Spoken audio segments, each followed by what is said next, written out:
Hey everyone, Doc Storm here with you again today. The Infernal Dragon is finally released. I haven't had my hands on it yet, but I am excited to get it. But today I actually want to talk to you about this new deck that I'm trying out. I've been busy trying out new decks for you guys, and there is a few that I would like to share, but let's start with this one. I've always been kind of curious about the freeze spell and just to find its good maximum potential, and this deck seems to do the trick for now. So let's go into a game and let's talk a bit about it first.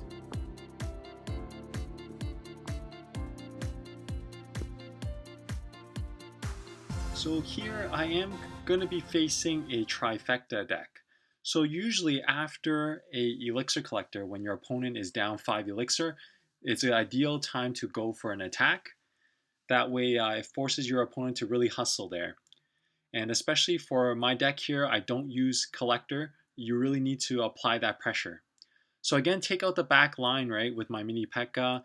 The Ice Spirit is great against Hog Riders, Royal Giants, because it really offers that damage. It stops their damage while you can finish it down. Now, you saw me place that freeze spell there. Freeze spell is ideal to play at the last second. That is because opponents can drop units on top. You want to make sure you freeze all those units that your opponent commits to drop down. Another way you have to be very careful when placing the freeze spell is you don't want to play like a Hog Rider and a freeze spell there alone. Because if you do that, if there are any units your opponent plays, you're not doing any damage to them. So they're going to go for a heavy counterattack. So you want to make sure you support your Hog Rider with other units like Goblins, mini P.E.K.K.A. or even Minions, so that you can clear the units that are frozen also. So that way you gain an Elixir advantage instead of losing it. So here, great move. The Ice Spear froze the Valkyrie so that I was able to take her out without her taking out my Goblins. Why I placed that freeze spell there was because I knew that the Musketeer cost 4 Elixir to play, my freeze spell cost 4 Elixir to play, and I had Goblins left over, so it was a good trade in terms of that, just to finish off all those units there. So at this point, with 1 minute left, you gotta be very careful. Your opponent plays Elixir Collector. You just try to defend the best you can so that you get that tower win. So it's great with the cannon against the Hog Rider and also my Ice Spirit as backup. So you really stop that push from the Hog Rider. And usually again, after a push, you always go for a counter push. So here, play the freeze spell last second I can, and then do some damage to both their towers at the same time. And with 28 seconds left, you're pretty much good to go. My opponent did play Elixir Collector there. I don't know if that was the smartest move because he really needs to hustle to push and get that one of my towers down. But with almost full health, it's going to be tough for him. So again, Ice Spirit, great play because it froze literally 2 targets. Really worth it for me. And again, I'm going to go push with the leftover troops that I have left and force my opponent to defend. So that is pretty much it. Let's recap on 2 of the most important things when playing a freeze spell. When you play a freeze spell, play it the last second you can. Just like in the beginning when I did that mini P.E.K.K.A. Push with the Goblins, because if you play the freeze spell too early, what will happen is your opponents will drop their units on top of your freeze spell, and then guess what, your freeze spell didn't freeze them. The units will clear out your units and effectively you're down 4 Elixir because all you did was stop a tower from shooting at you, which is not the best way to do.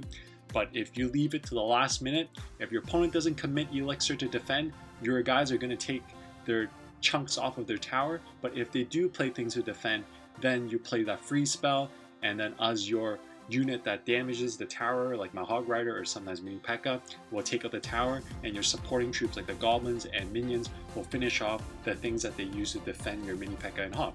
So the most common cases are mini P.E.K.K.A. for your opponent and also barbs. So for example, I would play a Hog Rider with my Minions if I knew they were defending with barbs. On the last second, I place that freeze spell. Hog Rider will keep taking down that tower while my Minions kind of clean up the barbs, right? So that is the best way to play freeze. Another thing to be careful about playing freeze is you should never play like a Hog Rider and freeze on top of it. Because what will happen is yeah, your Hog Rider will do some damage to the tower, but effectively you've frozen, say, I don't know, a Musketeer that they use to defend your Hog Rider, and you actually are doing no damage to the Musketeer. Well, guess what? He pretty much stored 4 Elixir out of that Musketeer, and he's going to go for a huge counter push on you. So be very careful when you are playing your free spell. Now I'm going to show you another replay. This is important because as you can see, the only defense I have are minions and my Ice Spirit against the air, right? So in a minion, Lava Hound, and the Mega Minion, it's gonna give me some trouble, right? Especially with the Princess too. But let's take a look at how this game went. So you always have to keep in mind when opponents play golems or lava hounds, right when they play it, they're really starved on elixir, so that is your window to kind of push them. So here the cannon acts as two things. One, it'll help me kill the mini P.E.K.K.A. Two, it lures that lava hound to the middle. So that buys me time. And here I decided to use the free spell just because I didn't want that lava hound to advance too much further because I really don't have any air defense. So I actually did the job, and then here I decided to use a zap to finish it off, but that was kind of optional. Maybe I should have taken some hits off. But here, great play. My opponent kind of made too much of a haste at playing the Elixir Collector. That offered my mini P.E.K.K.A. to go in, kill the princess, and take out that tower. So definitely now it forces my opponent to hustle. Be careful when people push with miner and minion combo. You want to make sure you stop those minions, because if you just place things to kill the miner, the minion is actually going to be the ones that do the most damage. So I did minions versus minions and my goblins against the miner there. And again, same thing, after a counterattack, it's great to go for, well, after a defense, it's great to go for a counterattack. Here I know that my mini P.E.K.K.A. might not have done too much with like a full air deck, but yeah, I just decided to support it with the Ice Spirit. Helps me rotate some things. And again, goblins just to distract the minions and also hopefully get some damage off of the Elixir Collector on the other side. So here I knew the minions there just to finish the other minions and to make sure I kill that collector. Now that was a risky move because again, I don't really have a lot of anti-air units, so my minions was the only thing. But then again, take a look, right? The person has a princess, so that will take out the minions effectively. So in this case, I want to make sure that they're not storing a lot of elixir. So here I'm just going for a little bit of a counter push just to kind of buy myself a little bit of time. There's 31 seconds left. So my main objective here was trying to last. I knew that they were going to get that tower sooner or later, but I was hoping I could have defended it for that 20-30 seconds, but I was not successful. So here I'm just trying to defend this mega push from my opponent. Always kill off the princess first when you're playing fast cycle decks, because pretty much everything's weak against it. Now the Ice Spirit there, play it further away, lure the mini P.E.K.K.A. Again, just buys me a little bit of time. Princess is what I'm scared of, so I decided to take her out first. I knew I was going to suffer heavy damage, but keep in mind, guys, my opponent is playing a Lava Hound deck. That buys me crucial time to rush their tower, and that's exactly what I did. So here, just going for a rush, it is overtime, so whoever gets that tower wins. So the free spell, I had to decide if I want to use it for defense or use it for offense to finish off the tower, and I decided to go for offense. I have my zap spell for that 0.5 second stun if I actually needed to defend as well. So when you're playing a fast cycle deck, you gotta really think on your feet and think fast, and sometimes that's the difference between a win or a loss. So in this case, good thing I won this game, but not all the time. So there's 2 replays for you guys. Let's recap about that one. Pretty much when you're facing an air deck or a deck that you're weak against, you have to make sure you take advantage of both their lanes. You gotta know when to rush the other side, when to defend, which is sometimes hard to dictate, but it also depends on your opponent's playstyle.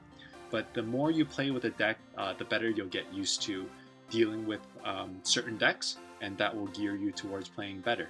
So let's talk a bit about the deck itself. Now the deck runs freeze, so that's my surprise card, so to say. I always like surprise cards in my deck. That way you can sometimes surprise them and get one tower down and then win the game that way. but you definitely need a kill card. So what I mean by that is, in my case, a Hog Rider, you can use Giant, Royal Giant. So this deck, I think Freeze works really well with a Hog Rider, just because it's lower elixir cost. Another thing you have to keep note of is current meta. So you want something to deal with Giant, something to deal with Royal Giant, something to deal with Hogs. So in my deck, I made sure I have the Cannon to deal with those Hog Riders especially, but also they do good against Giants if you place them correctly, and also buys you a little bit of time against Royal Giant decks, especially at the end when they snipe that one tower and you need to really defend. Another good card that I have against all those things is my Ice Spirit, okay? With a mini P.E.K.K.A and Ice Spirit, you can really stop a Royal Giant on its tracks, and it's very important in this case. Air, I need some anti-air, so I use minions here. Minions sometimes don't do the job just because they are vulnerable against a lot of things like poison, arrow, fireball, which pretty much your opponent will have. But in my case, I supplement it with goblins. That way it takes a little bit load off of my minions as well if my opponent needs it to defend. So pretty much there you have it. As I said, every deck has a weakness. My deck is weak against air decks. But again, I've showed you here, it doesn't mean that you'll lose against all air decks. It depends on how your opponents play and how you play. So guys, this is it for now. I hope you enjoyed this video. If you want to learn more about hog decks, trifecta decks, I've made some videos about that. You can take a look at my channel and check all those out. But if you like what I'm doing here, please give me a like, please give me a subscribe. And then yeah, as always guys, I'll see you guys next time. But before I end here, I just want to make a few shout outs to my clan members. They've been supporting me a lot, like my friend here, JC Lors, I Am Behind You, Lucky Number 7, Hawkeye, General Carl, Shadow, Rice, JSM, me, B Judas, and all the rest of my clan members here. You guys are great. You guys clash on with everyone else, okay? And take care.